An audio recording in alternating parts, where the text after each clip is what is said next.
Buenas noches, días o tardes. Bienvenidos nuevamente a Filosofía para Tarados.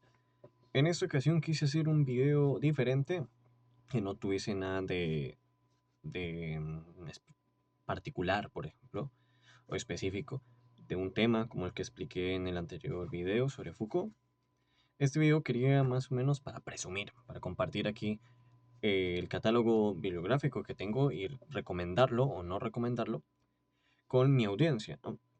Hoy tocan los libros de filosofía de la ciencia, ¿vale? En un futuro pues mostraré los que tengo, por ejemplo, de lógica, los que tengo de filosofía de la historia o los que tengo también de otros tipos de filosofía, ¿no? Dependiendo. Entonces, de cómo tenga aceptación, bueno, igual la aceptación da igual porque pues igual lo voy a subir, así que pues ahí estamos. En primer lugar he seleccionado una pila de libros, voy a contarlos aquí cuántos son. Son 3, 4, 5, 6, 7, 8, 9, 10, 11, 12, 13, 14, 15, 16, 17, 18. Son 18 libros. Son 18 libros que he seleccionado acá. Y, y bien, vamos uno por uno. Bueno, este no lo voy a contar porque este simplemente lo saqué. Ay, no, se me está olvidando. Uno por ahí que no puede faltar, pero no sé dónde está. ¿Dónde he dejado a ese campeón? Aquí lo he dejado, ya sé dónde está. Mejor dicho, yo cómo voy a sacar esto de aquí. Hombre, yo no sé cómo sacar esto de aquí. Se me va a caer esto encima.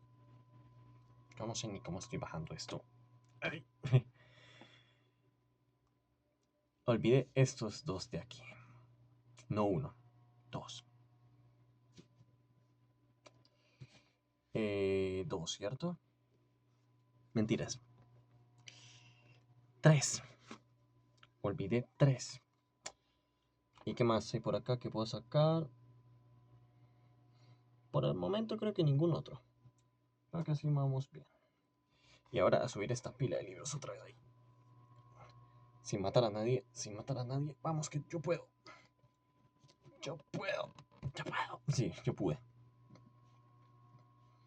Pude. Soy un campeón, básicamente. Muy bien. En primer lugar, comencemos con este. Voy tomando así al azar de los que están en la pila. La ciencia, ¿no? De Spirkin y Kedrov, ¿vale? Este libro es soviético, sí, obviamente no hay que ser muy brillante para poder suponer por los nombres que es soviético, ¿vale? Que son soviéticos. ¿Vale? ¿Por qué yo recomendaría este libro? Sí, lo recomendaría primero para ver cómo era la ciencia y olvidé otro libro. Ahora que es que no preparé muy bien esto, ¿no? No lo preparé, no vi bien, por no decir que no lo preparé en lo absoluto. Aquí está. Bueno, este se puede sacar más fácil, ¿no? No va a matar a nadie si lo saco, ¿cierto? No maté a nadie, sí, no maté a nadie. No maté a nadie. Listo.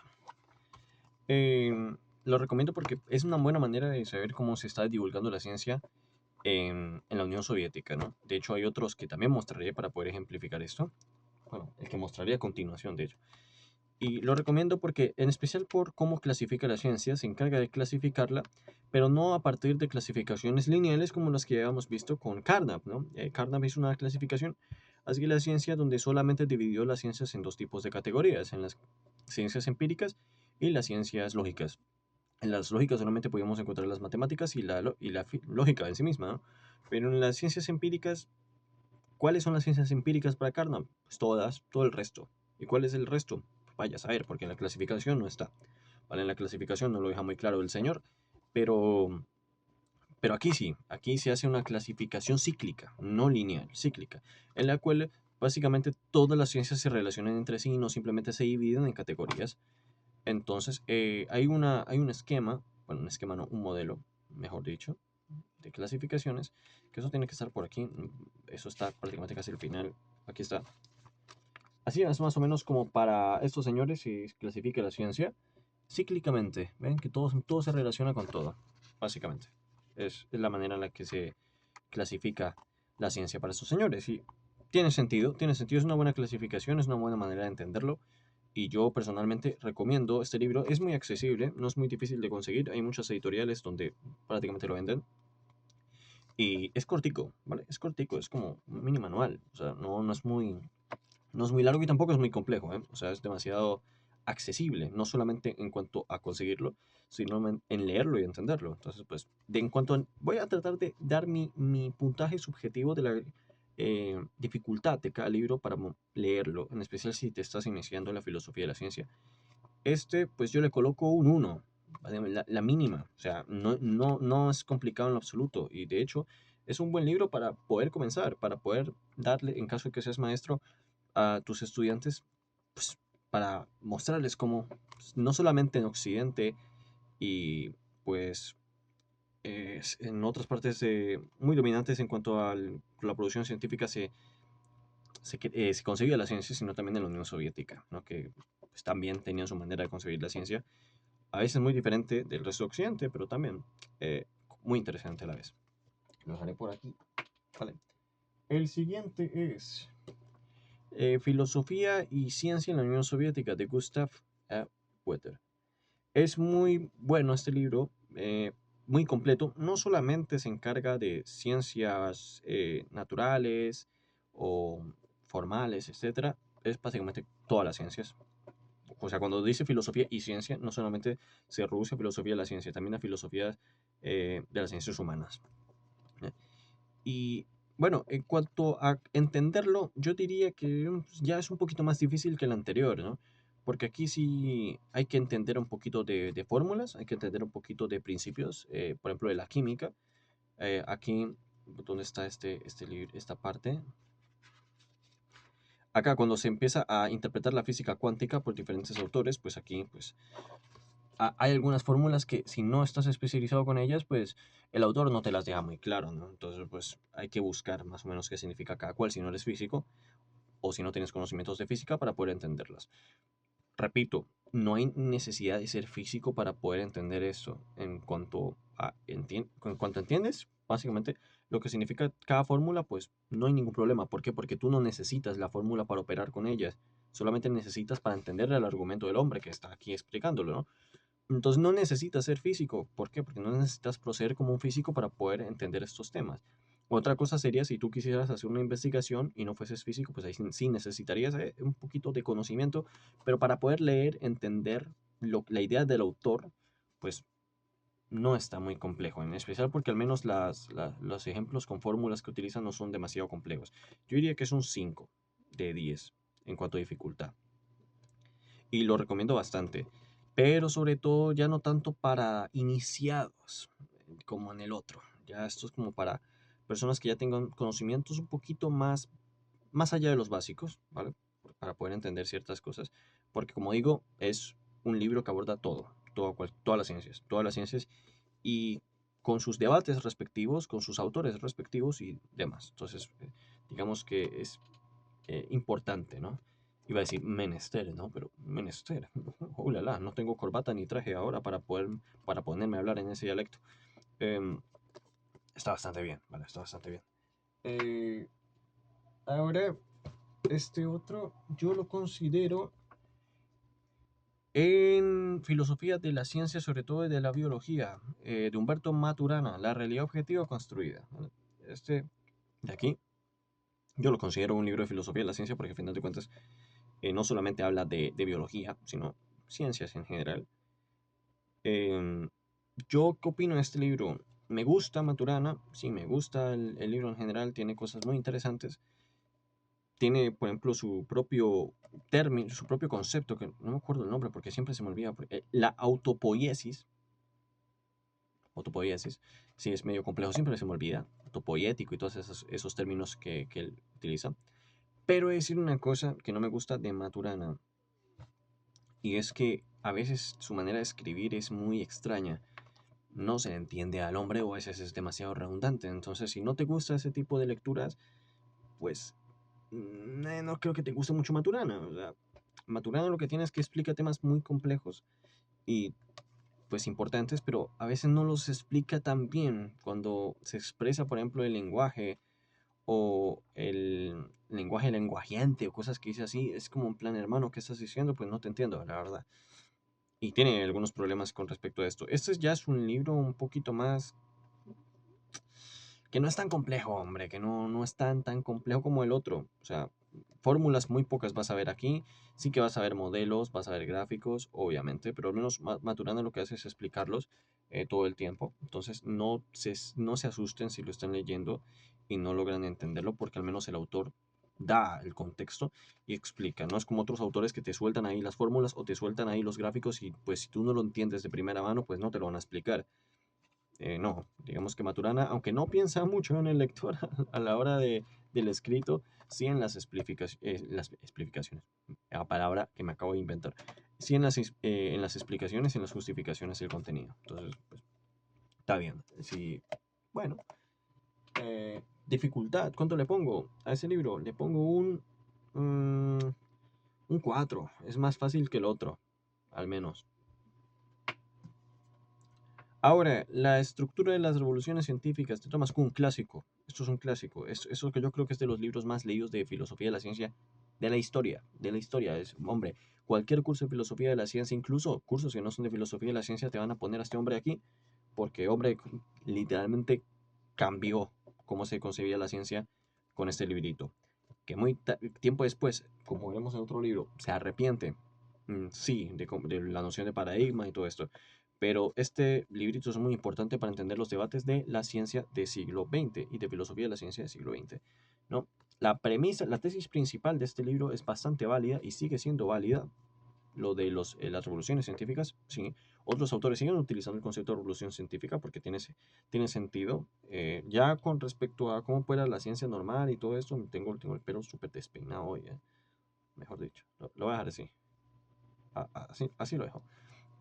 Ya es como más, como que dudo bastante más de él, pero es un libro que incluso puedes entenderlo, es más fácil que el de Maturana, incluso no es muy complejo de entender al hombre y yo creo que para introducirse está bien. Yo lo recomiendo bastante, este libro. Pues en dificultad, yo le pongo un 3, no es muy complejo. Sí hay unas partes que son medio densas, pero pues no es tanto, no es muy difícil de entender. La premisa principal del muchacho digo yo, ¿no? Estoy irrespetuoso. Entonces, es muy importante este libro. Y si te gusta la filosofía de la ciencia, creo que es prácticamente obligatorio que lo tengas contigo. Entonces, pues bien. Ahora, si quieres continuar la línea de Kuhn, si quieres continuar los trabajos de Kuhn después de la estructura de las revoluciones científicas, siempre puedes leer La Atención Esencial.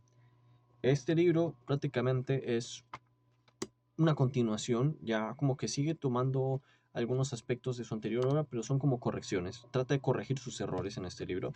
Y digamos que, a ver, algunos epistemólogos ven en este libro una, una idea, una propuesta más sólida y más importante que la de las estructuras de las revoluciones científicas.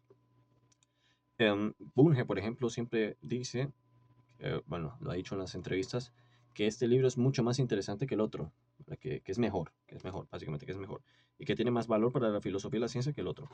Sí, no, o sea, el otro tiene mucho valor y este también, por cierto, este también, pero este es más complejo, eso sí. Este sí es un poquito más complejo de entender, este no es tan fácil como la estructura de las revoluciones científicas. Aquí sí hay que tener un poquito más de conocimientos de física, porque no olviden que Kuhn, después de todo, no solamente era filósofo, era físico. Entonces, pues, obviamente hay que entenderle un poquito, o al menos tratar de como ayudarse, ¿no? Con internet en caso de no entender ciertas cosas, como cualquier libro que si no entiendes algo, pues lo buscas para poder entenderlo mejor y releerlo una y otra vez. Como digo, no es necesario volverse físico para poder sacarle el provecho a estos libros. Simplemente es bueno entenderlo y aprendes cosas nuevas. Si aprendes cosas nuevas, no te vuelves un experto, pero aprendes cosas nuevas sobre otras ciencias que quizá no hayas tocado ni con un palo desde bachillerato. Entonces, pues bien, este libro en cuanto a dificultad le pongo un 6, más complicado que los otros, eso sí, pero igual de útil. Y también es indispensable si te gusta la obra de Kuhn, este es indispensable. Y ahora, vámonos un poquito más regionales. Este libro, Una defensa de la teoría de la ciencia de Thomas Kuhn, de la profesora Tatiana Quintero Flores. Sí, lo dije bien. A veces le confundo los apellidos y los pongo al revés. Este libro, pues, es de la Universidad de Caldas, aquí en Colombia. Por eso digo, ¿qué regional soy? Sí, increíble. Y es prácticamente como lo dice el nombre, es una defensa de algunas críticas que recibió Kuhn de antirrealista, de relativista, de un montón de cosas. Y es un buen libro si tú quieres realmente utilizar para algo la obra de Kuhn. Si quieres utilizar para algo la obra de Kuhn, este libro es fundamental. No lo he encontrado en PDF en internet, pues te tocaría comprarlo y la verdad no sé qué tan difícil sea comprarlo. Yo lo compré en una tienda de libros de segunda mano, pues lo vi eh, y dije, yo lo necesito. De hecho fue un regalo, este libro de hecho fue un regalo, me lo compraron. Una personita me lo compró como un regalo porque vio que me interesaba y me lo compró hace años. Entonces pues, bien, bien, bastante bien. Lo recomiendo bastante y no es tan complicado. De hecho, yo le colocaría en dificultad un 3 un 4. O sea, no es muy difícil. La profesora no usa ni fórmulas, ni gráficos así complejos, ni nada. De hecho, es bastante didáctico. Es, bueno, una belleza este libro, simplemente, si te gusta la filosofía de Kuhn. Y necesario, imprescindible.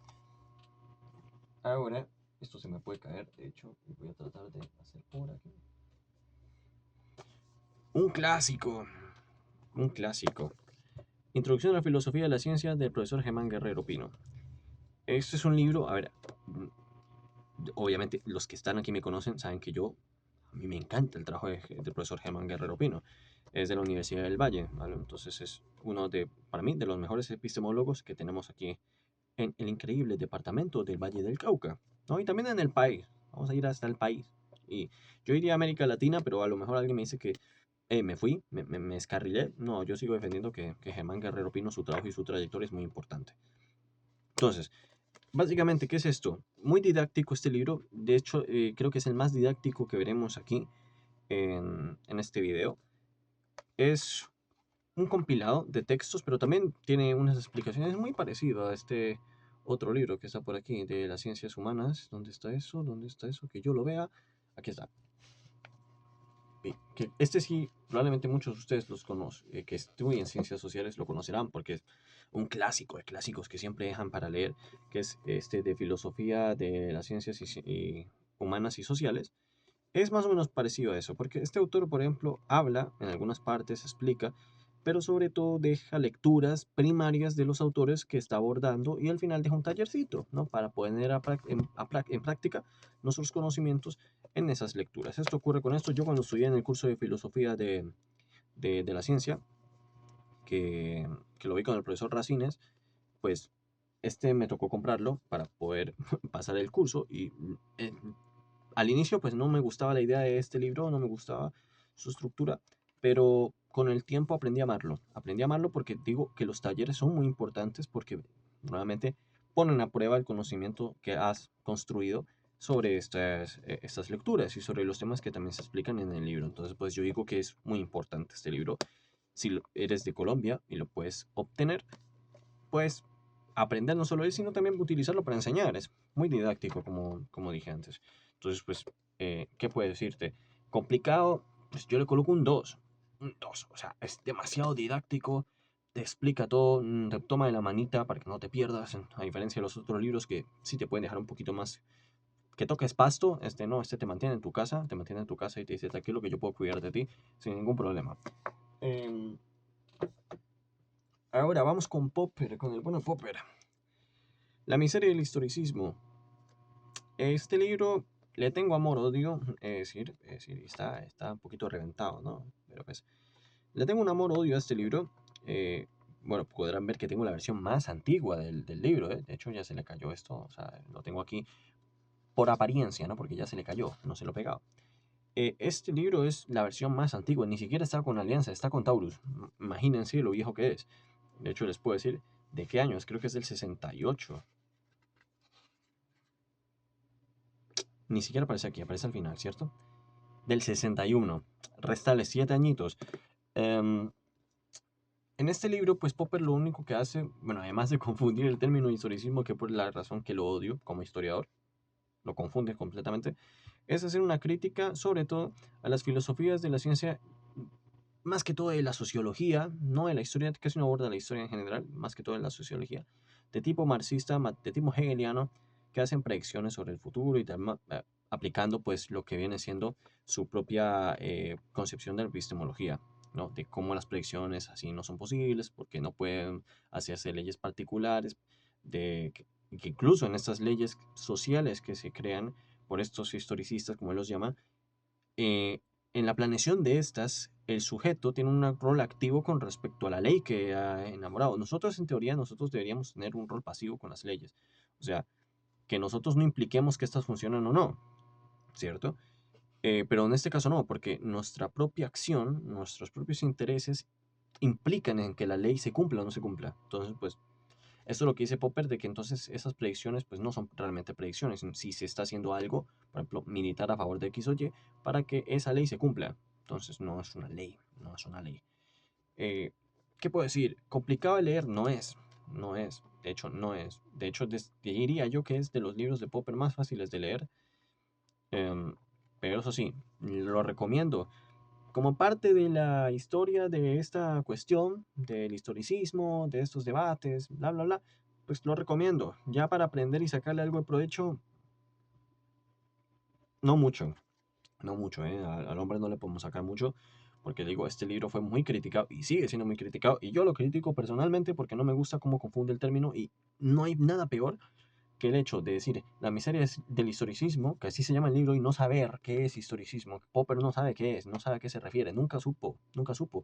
Lo dijo Adam Schaff, lo dijo Arthur Danto, lo dijo Edward Carr. O sea, historiadores, filósofos analíticos, filósofos de la ciencia también han dicho que este hombre no sabe a qué se refiere, no sabe, este libro es confuso, no lo recomiendo si quieres aplicarlo, pero sí si quieres aprender de él, básicamente. Entonces, pues bueno.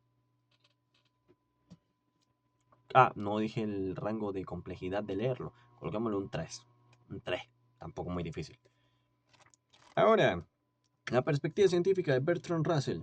En cuanto a los libros que tiene Bertrand Russell sobre ciencia, pues son fáciles de leer casi todos. Es decir, los libros más difíciles de Bertrand Russell de entender son los de lógica y son los de matemáticas, como los Principia. Que, hombre, si no eres matemático, pues te vas a morir de asco. Como yo, que no soy matemático. Me ha tocado leer y aprender ciertas cosas sobre la marcha y digamos que sigue siendo un poquito complicado.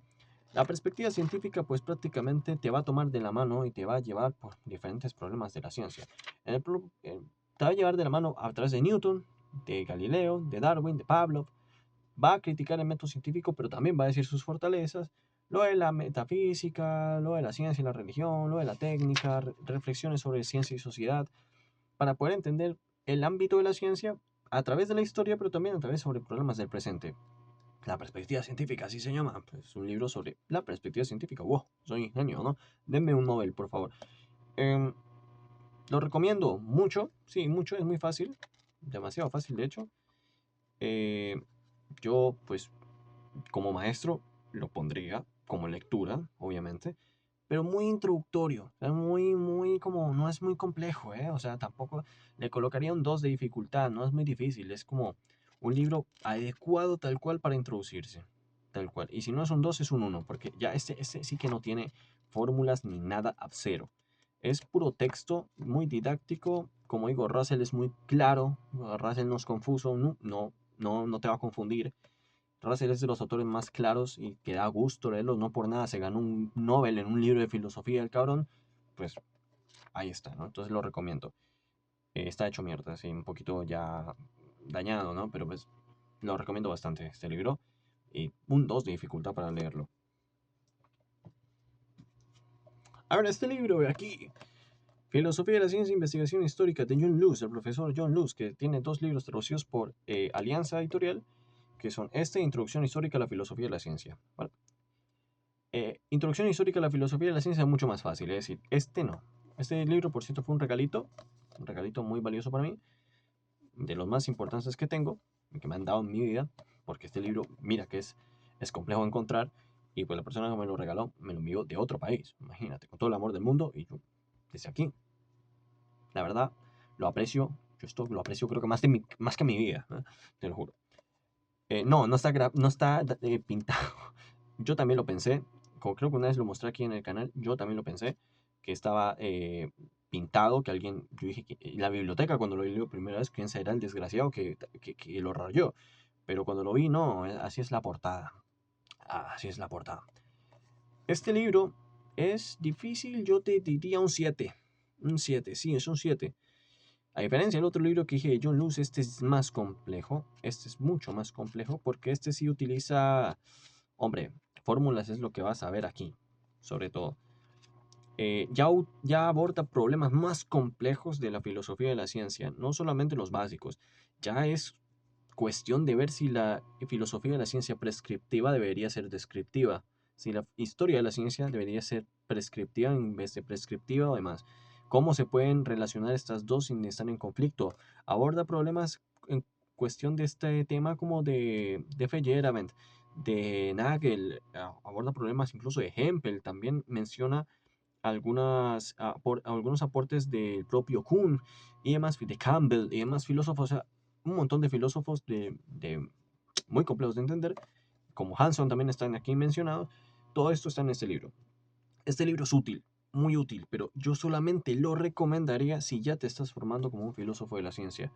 Si no te estás formando como un filósofo de la ciencia, este libro no lo vas a entender. Y de hecho, incluso yo, hay partes que sigo sin entenderlo porque yo no soy todavía un filósofo de la ciencia y todavía no me he desempeñado como tal como uno. O sea, no, eso yo diría que para poder entenderlo 100%, que yo no lo entiendo 100%, hay partes que aún me cuesta entender, hay que tener muchos conocimientos en el campo para poder entenderlo completamente. O sea, simplemente trabaja temas muy complejos. Entonces, pues es útil, muy útil, pero complejo.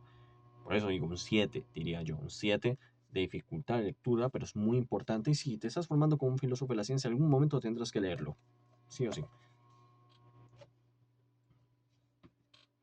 Ahora vamos con los clásicos. Fundamentación lógica de la física, de Rudolf Carnap. ¿Qué puedo decir de este libro? Este libro es producto de su época, es producto de su época, neopositivismo del siglo XX, filosofía de la ciencia pura del Círculo de Viena. O sea, este libro es un producto de su época, es hasta hermoso este libro. ¿Complejo? Sí, no. Sí, no. O sea, es complejo en algunas partes porque no es complejo, no es que sea complejo de inicio a fin. El cabrón tiene sus momentos y yo puedo decir cuáles son, ¿no? El libro tiene unas cuantas partes, si es que encuentro, por cierto, el índice. La primera parte es muy fácil de entender, es muy, muy fácil, ¿vale? No, no tiene ningún problema. O sea, leyes, explicaciones y probabilidad.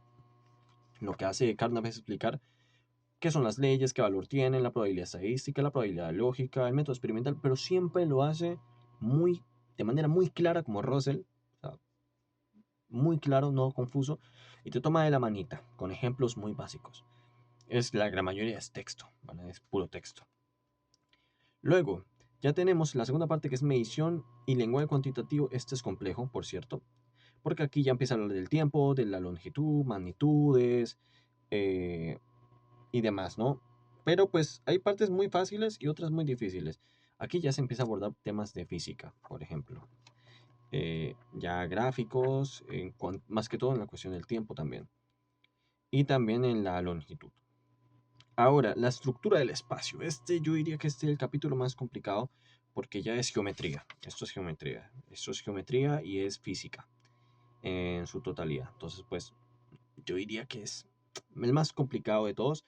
Pero luego está la causalidad y determinismo, que es como un respiro. Aquí Carnap hace un gran aporte a lo que viene siendo la teoría del principio, bueno, el principio de la causalidad y demás. Si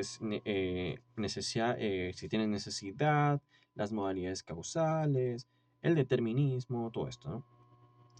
Luego, las leyes teóricas y conceptos teóricos, pues es complejo, pero no tanto, la verdad. Y el último, que es más allá del determinismo, son leyes estadísticas y el indeterminismo de la física cuántica. Esto es física cuántica, es complejo, pero no tanto. O sea, es decir, esto es un 6, un 6, un 5. Más fácil que el de Luce es de leer, mil veces.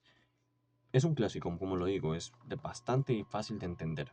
Carnap no es confuso, ni te va por la tangente, ni te agobia tampoco con fórmulas así a lo loco, ¿vale? O sea, Carnap sabe lo que está escribiendo. Este libro, él sabe que es un libro de filosofía de la ciencia, pese a que se llame la fundamentación lógica de la física.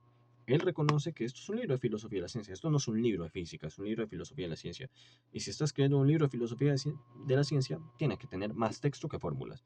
Un libro de física, pues los físicos saben, tiene más fórmulas que texto, porque no hay mucho que decir en el texto, ¿vale? La verdad es que no, o al menos los libros más recientes de física. Obviamente en el siglo XX muchos libros de física pues sí, tienen parte en filosofía, como por ejemplo los libros de Einstein, pero sí tienen sus formulitas y todo esto. Actualmente pues la gran mayoría de libros de física o trabajos de física o papers de física tienen más fórmulas que texto. Entonces pues el texto no es tan necesario como en libros de filosofía de la ciencia. Entonces pues muy importante, un clásico. Me encanta ese libro, lo adoro. Mi última adquisición. Este lo traje de Medellín, después de presentarme para la inauguración de una revista estudiantil en la que yo publiqué. Por cierto, creo que no he mencionado eso, pero pueden leerlo, lo voy a dejar en la descripción, la revista, que se llama, esto está por aquí, se llama El método experimental y la filosofía de la física, creo. El método experimental y la filosofía de la física, sí señor. Este es un libro del señor Robert Blanch, ¿vale? ¿Qué quieres que te diga? Básicamente, es un libro, es historia de la ciencia, básicamente. Más que todo orientado, obviamente, al método experimental. Y este, en cuanto a su lectura, yo creo que es un 2. Un 2. O sea, esto no tiene, creo que no lo he visto yo una fórmula, ni un gráfico, nada. Esto es texto puro, puro. O sea, esto es texto. No hay fórmulas aquí, no te van a confundir. O sea, no es para gente especializada. Y se me cayó el, el separador y ya se me olvidó dónde iba. Pero bueno, luego veré cómo arreglo eso. Es un libro que yo recomiendo para iniciarse. Sí, tiene cosas muy interesantes, pero para iniciarse está bastante bien, no es complejo. No puedo decir mucho más porque pues lo he leído, pero tampoco crean que lo he terminado. Pero la gran mayoría, porque yo leo muy desordenadamente, por cierto. Aquí dato mío. Yo puedo comenzar al final en estos libros, porque no son novelas, no tienen una continuidad la gran mayoría, puedo comenzar por donde yo quiera, entonces pues así es como yo termino los libros, arbitrariamente, comienzo por acá, luego por aquí, luego por acá, y al final lo termino, en desorden, pero lo termino. Uy, este video va a ser larguísimo, ¿eh? Pero bueno,